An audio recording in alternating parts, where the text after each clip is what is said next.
Good morning all of you. आपको सभी को पता है कि आपका सेकंड चैप्टर चल रहा है जिसका नाम है मानव निर्मित वस्तुएं। मानव निर्मित वस्तुओं, इस चैप्टर के अंतर्गत हम उन वस्तुओं के बारे में अध्ययन करेंगे जिनके बारे में क्लास 8 के साइंस के बुक में दिया हुआ है, लेकिन कुछ उन महत्वपूर्ण बिंदुओं को भी हम देखेंगे जो कि हमें जानना बहुत ज़रूरी है। तो सबसे पहला जो कि आपके बुक में दिया हुआ है, जिसको कि मानव के द्वारा बनाया गया है, वो क्या है? संश्लेषित रेशे। कुछ संश्लेषित रेशों के नाम जो आपको याद रहने चाहिए वो कौन कौन से हैं?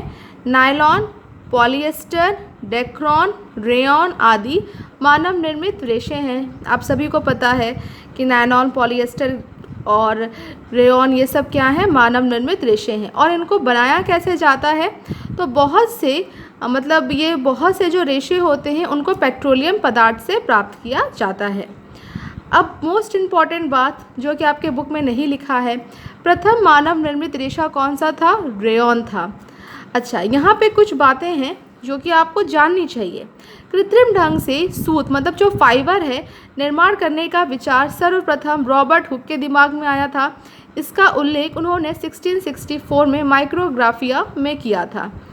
1842 में लुइस श्रॉब ने क्या किया? कृत्रिम सूत मतलब कृत्रिम तरह से धागा बनाने की मशीन का आविष्कार किया। भारत में भी एक इंजीनियर हैं जिनका नाम है पीताम्बर पांडे, के द्वारा भी कृत्रिम रेशा का आविष्कार किया गया था। अब संश्लेषित रेशा ये होता क्या है? यह एक रासायनिक पदार्थ है जो अनेक छोटी छोटी इकाइयों से मिलकर एक बड़ी एकल इकाई बनाते हैं जो बहुलक पॉलीमर कहलाती हैं। पॉलीमर एक ग्रीक भाषा का शब्द है जिसमें पॉली का अर्थ होता है अनेक और मर्द का अर्थ होता है मर मतलब होता है भाग या इकाई। तो पॉलीमर मतलब क्या हुआ? बहुलक या बहुत सी इकाइयों को दोहराने से बनता है। आपने कभी मोतियों की माला देखी है? मोतियों की माला किस तरह से होती है? इस तरह से उसमें छोटे छोटे मोती होते हैं ना, और मोतियों को बहुत बार क्या किया जाता है? रिपीट किया जाता है, और क्या होता है? फिर उससे एक माला का निर्माण हो जाता है। सिमिलरली बिल्कुल ऐसे ही पॉलीमर मतलब क्या होता है? पॉलीमर मतलब अनेक, बहुत सारे। जब हम बहुत सारे एक जैसी इकाइयों को आपस में जोड़ते हुए चले जाते हैं ना, तो उसी को हम बोलते हैं पॉलीमर। यहाँ पे मर मतलब इकाई, तो यहाँ पे मोती क्या है? एक इकाई है। जब हम इसी को एक के बाद एक जोड़ते चले जाते हैं तो वो एक तरह से पॉलीमर बन जाता है। तो ये संश्लेषित रेशे क्या होते हैं? संश्लेषित रेशे का मतलब इनको हम प्राप्त करते हैं पेट्रोलियम पदार्थ से। तो पेट्रोलियम पदार्थ के छोटे छोटे भागों को जब हम एक के बाद एक जोड़ते चले जाते हैं तो क्या होता है? संश्लेषित रेशों का निर्माण हो जाता है। अब कुछ सिंथेटिक जो रेशे होते हैं उनके बारे में हम पढ़ते हैं। सबसे पहला है रेयॉन। रेयॉन क्या है? रेशम समान गुणों वाला रेशा है। मतलब इसका नाम रेयॉन है क्यों? क्योंकि इसके जो गुण होते हैं वो रेशम के समान होते हैं। रेयॉन फाइबर है, मतलब जो रेयॉन रेशा है उसको काष्ठ लुगदी के रासायनिक उपचार से प्राप्त किया जाता है। मतलब जो कागज़ की जो लुगदी होती है ना, काष्ठ लुगदी, ठीक है, उससे इसको बनाया गया। यह मानव निर्मित रेशा रेशम से बहुत सस्ता होता है। रेयॉन में अगर कपास मिला के चादर तैयार की जाती है और रेयॉन में ऊन मिलाकर कालीनें बनाई जाती हैं। देन इसके आगे नायलॉन क्या होता है? 1931 में बिना किसी प्राकृतिक कच्चे माल का उपयोग किए बिना इसको तैयार किया गया था। इसका निर्माण किससे किया गया था? कोयला, जल तथा वायु से किया गया था।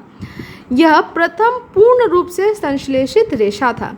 नायलॉन इतना प्रबल होता है कि उससे क्या किया जाता है? पैराशूट। आपने देखा होगा ना, पैराशूट की जो तारें होती हैं चट्टानों पर चढ़ने हेतु रस्सों मतलब जो रस्सी होती है जिसके उपयोग से हम चट्टानों के ऊपर चढ़ते हैं, उसका निर्माण किया जाता है।